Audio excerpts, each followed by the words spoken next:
When you first get a Firefox, nobody warned you about the Firefox zoomies. They're like ordinary zoomies, except, well, fiery. And after 3 weeks of being stuck in the house, the Firefox zoomies start to get a bit, let's just say, explosive. No, not my prize-winning tea cosy. A comet whizzes past me, bounces off the back of the sofa like a pinball, then catapults across the room. I ignore it and keep slotting my trading cards into their little sleeves, like I've been doing for the last 2 hours while the rain continues to hammer away at the windows.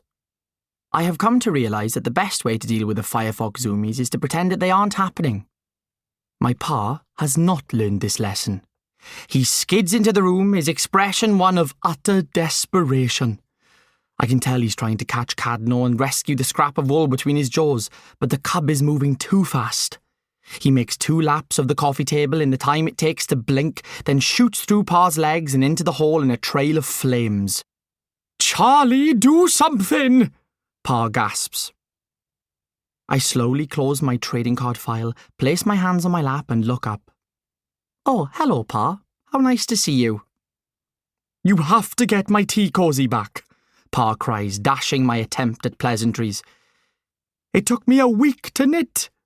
Doesn't that mean anything to you? Frankly, it doesn't. I don't understand why a teapot needs to wear a coat when it gets filled with boiling water and probably just wants to cool down. But this is clearly very important to Pa, so I give him a sympathetic look. Of course it does, I say. But Pa, it is too late for your tea cosy. The only thing you can do is accept it and move on. As though backing up my statement, a sudden puff of light illuminates the hallway behind Pa, like a mini explosion has just taken place, followed by a delighted yip. Pa hangs his head. The tea cosy is no more. I'm sorry for your loss, I tell him. Maybe you can knit another, one that's even better. Pa nods, but he doesn't look like he means it. I pat the space on the sofa next to me. Do you want to help me sort out my trading cards? Pa shakes his head. Where's Dad? Oh, he's upstairs trying to make a giant hamster wheel, says Pa with a sigh. Something for Cadno to spend his energy on until we can go outside. We lapse into silence. Pa's gaze moves to the living room window, a blur of spitting, watery grey. When is it ever going to end? He finally says.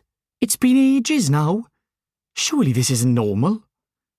You remember we live in Wales, right?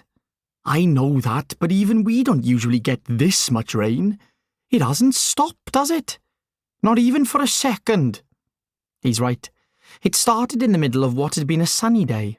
There wasn't any rain forecast, but the clouds just rolled across the sky into a moody grey ceiling that blocked out the sun. And then the droplets started falling. And haven't stopped since. That was last month, and things are starting to get out of hand. The river has burst its banks, slowly swallowing the surrounding fields, and the castle on the hill has practically become an island. School closed a week ago after the grounds flooded, and part of the canteen roof collapsed under the weight of all the water.